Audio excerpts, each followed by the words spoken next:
speak to you in the name of the Father, the Son, and the Holy Spirit. Amen. Good morning. Good morning.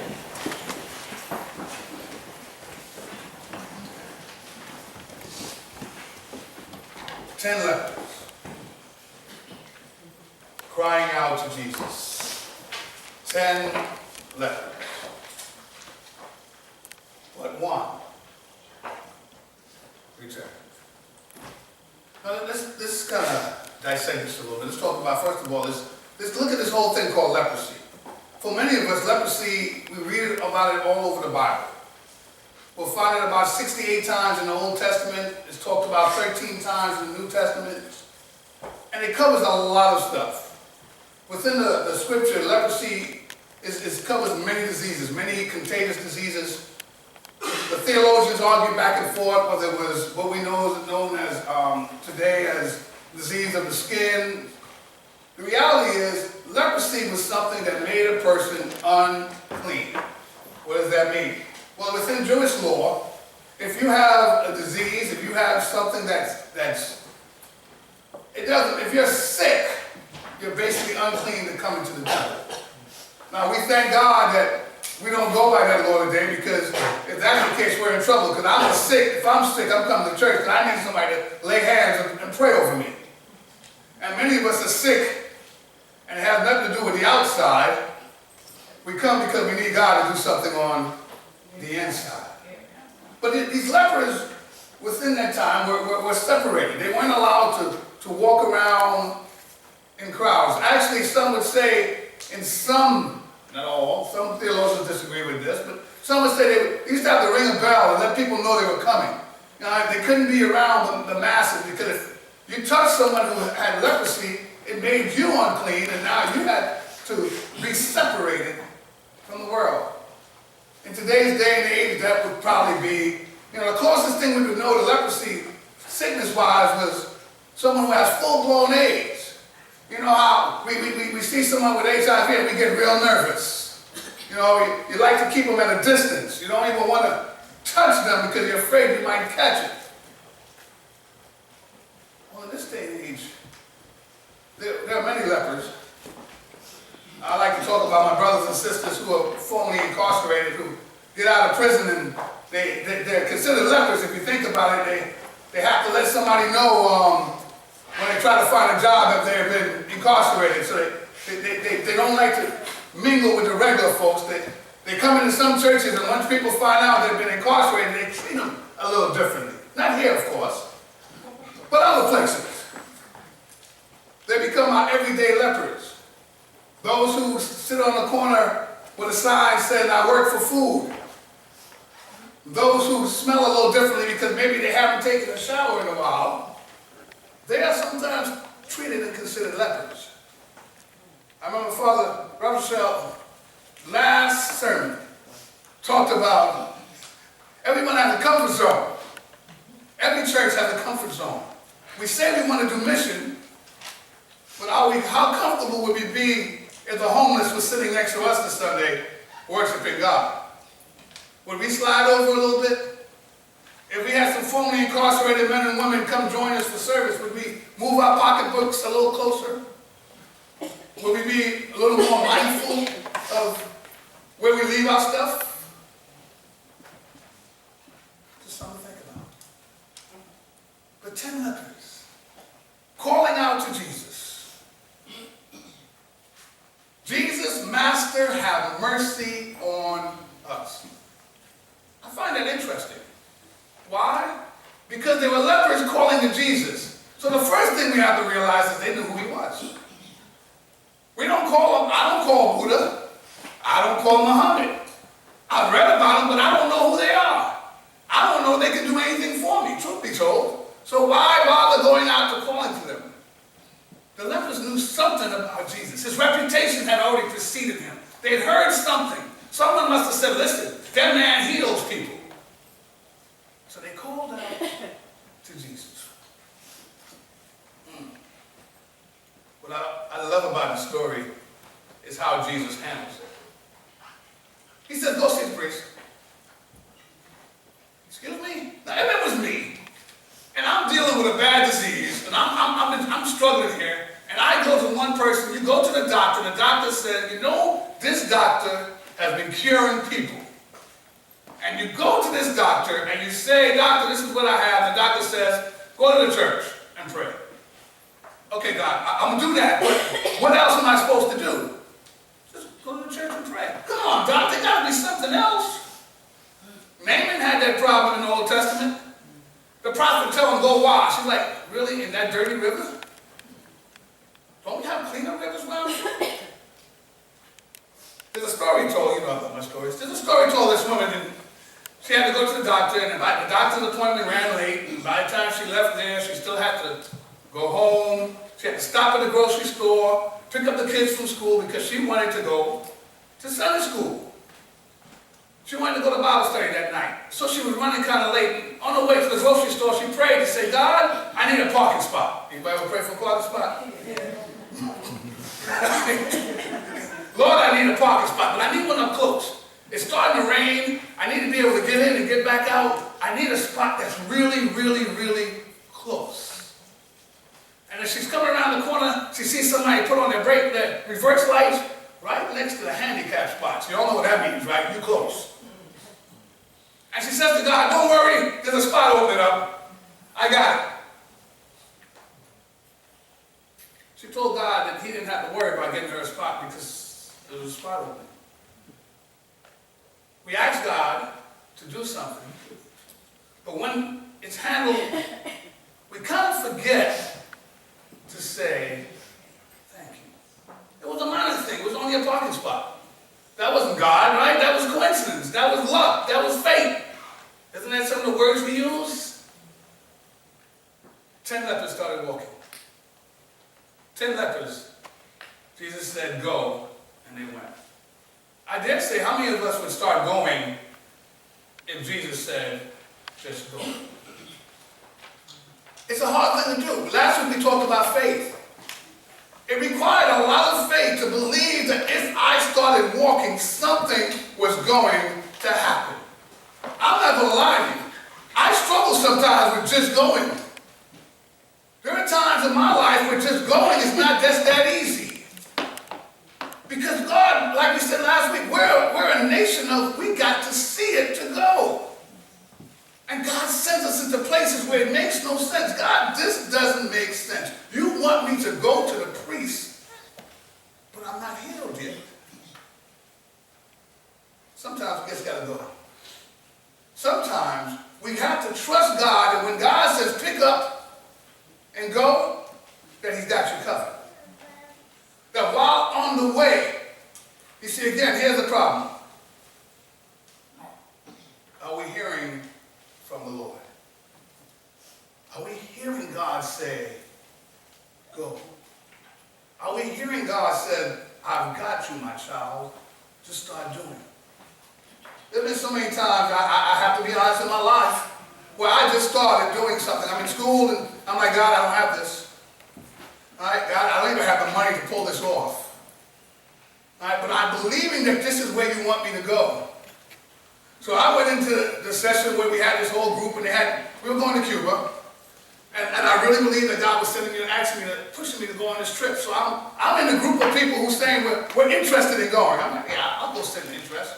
And then they said, well, you have to fill out a promissory sheet that says you will have the money by this date, all right, and you have to put down a down payment today.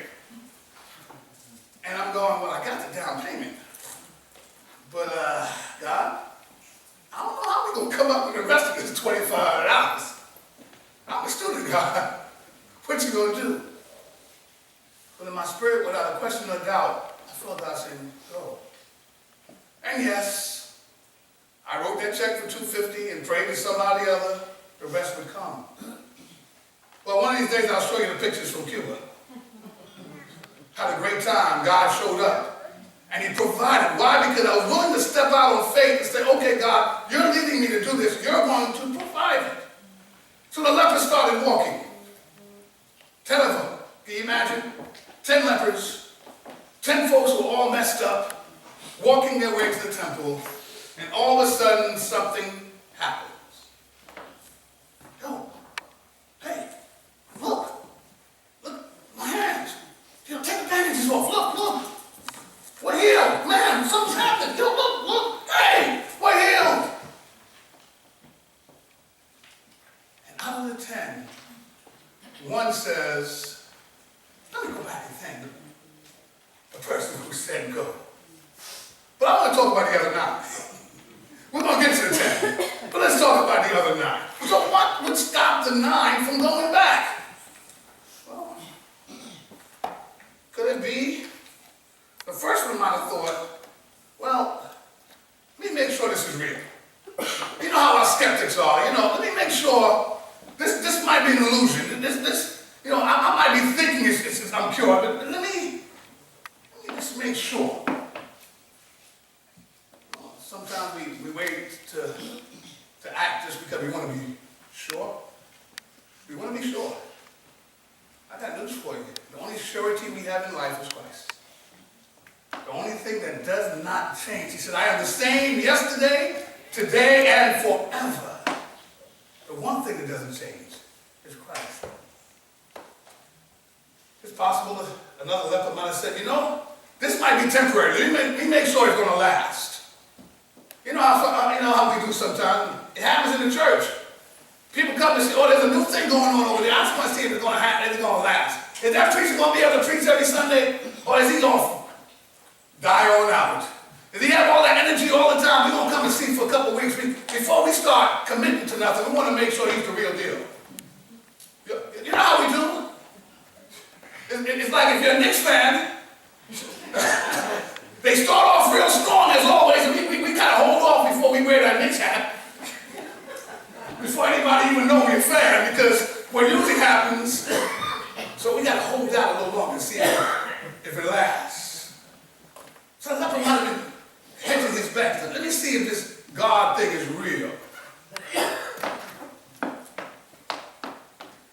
Well, maybe one leper might have said, I'll go thank God later. I'll get to God. Right now I'm healed. I'm going to see my family. I got so many, everything is working out. I will thank God later. How many of us are waiting on later? How many of us in our lives are waiting to get back to God because he's done so much for us, and when he blesses us, we are so thankful that we're blessed. We got so many things to take care of that we haven't taken the time to come in and bless the Lord. I say to people, later is not promised. Later is not promised. As the song goes, it says, tomorrow. I'll give my life tomorrow.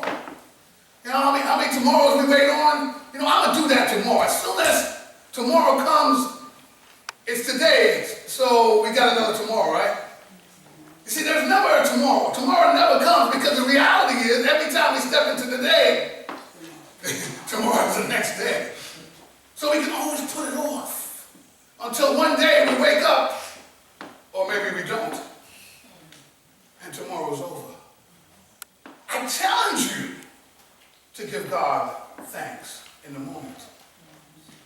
I challenge you to thank God for the little things, like parking spots, like even the rain. Thank God for the little things while we have a chance, while we are able to, while we can cry out, thank you, Lord, with our lips. Because the scripture said, if you be ashamed of me, the rocks will cry out. I don't need no rock praising God for me. While I got health and strength, I'm going to praise him. I'm going to thank him. But sometimes we kind of put it off. Maybe one decided, Jesus said go see the priest, right? So I'm going to do just what Jesus said. I'm going to go see the priest. And it was the priest who did it. That's who I'm going to tell y'all now. I'll pray for you. I'll anoint you with oil. I'll be at your bedside. I'll be at your home. I'll be everywhere. But don't thank me, thank God. Because I got news for you. At some point in life, if you stay around this church long enough, and God allows me to be here long enough, I'm going to make somebody mad. I'm going to do something that's going to piss you off. And I said it. It's going to happen. Expect it. Be prepared for it. But I ain't going nowhere. And I hope neither are you. And I hope when I do, you're able to come to me and say, Deacon, Father, Dad, whatever you want to call me,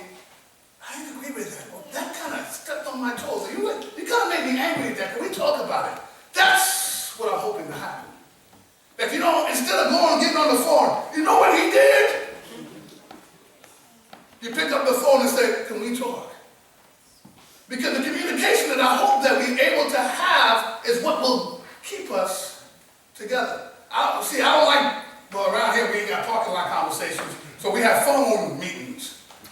After the meeting, people get on the phone and have a habit of talking about, I don't know why you did that, you should have said this. I don't agree with that. And this is one time, I'm not going to say not here, I'm going to say everywhere.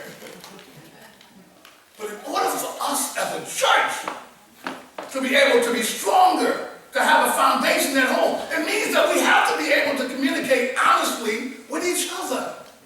Even when we disagree. It's going to happen. But it's okay. As long as we handle it decently and in order. Maybe, some of us kind of give credit where credit isn't due. Well, I was going to get healed anyway. It was already happening. It wasn't a prayer. It wasn't God. It was, I was going to be all right anyhow. That's how it is. I was just that strong. My body was recuperating. I was getting better. It had nothing to do with this God stuff. It was, it was me. Be careful when you think greater of thyself than thou art. Mama always told me, and I'm sure especially some of my Westinian families here know this carefully, pride comes before the fall. Don't exalt yourself. I tell folks one of the things I do daily is thank God that He even put me in this position in this place. Because some days I wake up and go, God, you still sure about this? Me? Remember that we are who we are because of God. We got what we've got because of God. We've made it thus far because of God, not in spite of our own stuff. I don't know about y'all, but I had some stuff. I had some stuff. I got a bag load of stuff that I'm constantly taking to God and saying, God, we got to work on this. Because the last thing I am is perfect. But I realize that through Christ, all things are possible. So I can keep going back to Christ and saying, God, work on me. Why do you think we have a confession every Sunday? Why do you think we could come before God and say, Lord, forgive me for anything I may have done against you and against my neighbor? And in that prayer, I like to talk about, maybe we should take some time to think about some of those things we've done. It shouldn't be a rubber stamp prayer. We just prayed and ask God to, Lord, I haven't been perfect. I might have said the things I should have said. I really know I thought some crazy stuff that I was driving and that person, Lord, Lord, I may not have done the right thing I should have done, but Lord, I'm asking that you forgive me. That confession is not just a rubber stamp. We just throw it out there and see whatever sticks. It should be we take the time to look inside ourselves and ask God to, Lord, forgive us. As we forgive others. We pray prayers all the time. Listen to the words. Listen to what we're saying. It shouldn't be just words. It should be something coming from here. That Lord, He gives us our daily bread. Forgive those who, we use the word trespass against us, right? What is trespass against us? What does that mean? Forgive those who sin against me. Forgive those who who came on my property, who trespassed in an area they had no business walking. But don't forget, Lord, help me to forgive those who I've sinned against also. In word, thought, and deed. Be careful how we exalt ourselves. Pride comes before a fall. God created us all. I'm thankful that He created us differently, because I'd hate to be in a room where all the people who acted like me, we'd be in trouble. I'm almost done. Sometimes, maybe one said, anybody could have done that. I could have gone to anybody. Anybody could have did that. It wasn't Jesus. Anybody could have done that. I could have gone to my doctor now. I didn't need to come for prayer on Sunday morning. The doctor could have took care of that. Anybody could have prayed for you, but only Jesus could have healed you. Anybody can pray for you, but only Jesus can heal you. Now, I'm going to touch the territory that gets a little hairy, so I'm going to say it carefully. Listen, be careful when you got praying over you. Be careful who you go into when you have a problem. Be careful who you walk to when you're dealing with stuff. What do I mean by that? I'm not talking about somebody putting a root on you or nothing like that. We ain't going there. Hey, I know I like the folks who know what I'm talking about. What I'm talking about is everybody does not have your best interest in mind. Let's talk, we live in a world, good Lord. If you've been watching the news or reading the paper, you shake your head going, what is going on, God? We need to be mindful who you call upon. It's like I preached about, I said it's important that the first person you call when you're going through something is Jesus. Stop picking up the phone and calling as a friend.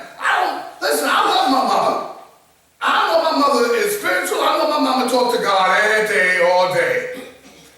But the first person I call when something happens, I call God. I go direct. And let God direct you in who you need to talk to. Too often we're getting advice from people who are making the situation worse instead of making it better. Be mindful. Be prayerful. And sometimes some things, I'm going to keep it real, only need to be between you and God. You don't need to tell everybody your business. I don't need to be hearing about stuff I don't need to know. I don't need to know it. What do you got to tell? Especially when I'm hearing it from the third person, I got to go, listen, I don't really want you to be sharing that business. I don't think they told you for you to go share it. In the military, we had a saying. Mr. Simmons knows this one. Loose lips sink ships. But sometimes loose lips cause more confusion in areas that we don't need to be in. If you hear it, shut it down. Don't be the one to pass it on. Be the one to shut it down. If you hear it, say, listen, I'm going to pray for them. That'll cut it off right there. Shut it down. But be mindful that God is not calling us to be spreading all kind of nonsense. What we need to be doing, as I say, Sunday after Sunday. Pray for each other. Cover each other. I tell you, listen, pray for me. Continue to pray for me as I pray for you, as we pray for this world that we live in. But be mindful. Everything isn't for everybody. The first person you need to go to is God. Keep that in mind. Whatever you're going through, whatever your situation, whatever you're dealing with, because sometimes God will send you to somebody other than me. Hello? There's folks in this room have more experience in some areas than I will ever. And they've been through some stuff. God has brought them through some stuff, and they can give you some direction on how God brought them through. That's why we're supposed to be family. That's why we're supposed to be bonded. So I can say, listen, I'm struggling with so-and-so. Well, you know, Brother so-and-so went through that, and he made it. Brother, could we talk? Come on, man, let's go have lunch. Let me tell you how God lifted me up when I was struggling in that area. Let me pray with you so we can start a little prayer team together that I can cover you while you're dealing with this stuff. That's what it's about. It's the family of God covering each other, supporting each other, lifting each other up, being there for each other, having each other's back. And last one maybe is simply put, I didn't need God anyway. Because there's some days when God pisses us off. And I'm like, there's some days God makes you mad. I don't know about you. God has a bad habit on my side of showing up when he feels like it. Bad habit. It's like, God, listen. Why do you show up when you feel like it, when you know I'm sitting here waiting on you? You see, I get impatient sometimes. You all know, my choir already knows. I'm a person I like to do things on time. I'm a military-minded person. On time means, you can say how it goes. Late doesn't work. So on time means 15 minutes early, ready to go. That's but God doesn't work that way. It's like, God, the clock is ticking, God. You know, come on, God. I'm supposed to be going, I had an opportunity to go to South Africa in December, November, December. And I said to God, it's a once in a lifetime chance. Both the bishops are going. Bishop Council, Bishop Stokes is going. Deacon John, the church is going, and they asked me to go as their chaplain. Wow. And then I've been looking at my finances and I'm going, well, 4 kids, 1 left in college, catching up on bills,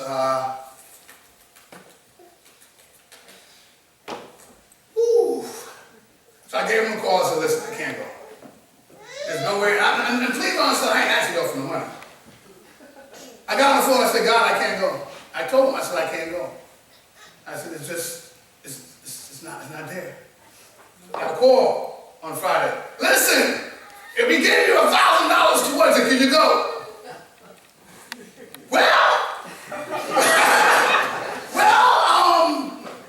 Yeah. And we're going to put you up in a room so you ain't got to stay by yourself. Don't worry about the room. You'll stay with somebody so you got to cut some of the costs going. And we'll set up a payment plan so you can pay it. God? Yeah, I hear you clearly. God has got us. God knows our needs. He knows your desires. He knows where He wants to take you. But the only thing He asks sometimes of us to do is give Him thanks. Come back. Be the one. Be the one. Be the one who goes back and says, Jesus, thank you. I don't care how small it may be. I don't care. Sometimes we look at stuff and we go, oh, that's no big deal. Oh, yes, it is. Because I know some folks who would love to be in your shoes. Give them thanks. If you're struggling, I got news for you. I know some folks in the graveyard would love to be struggling.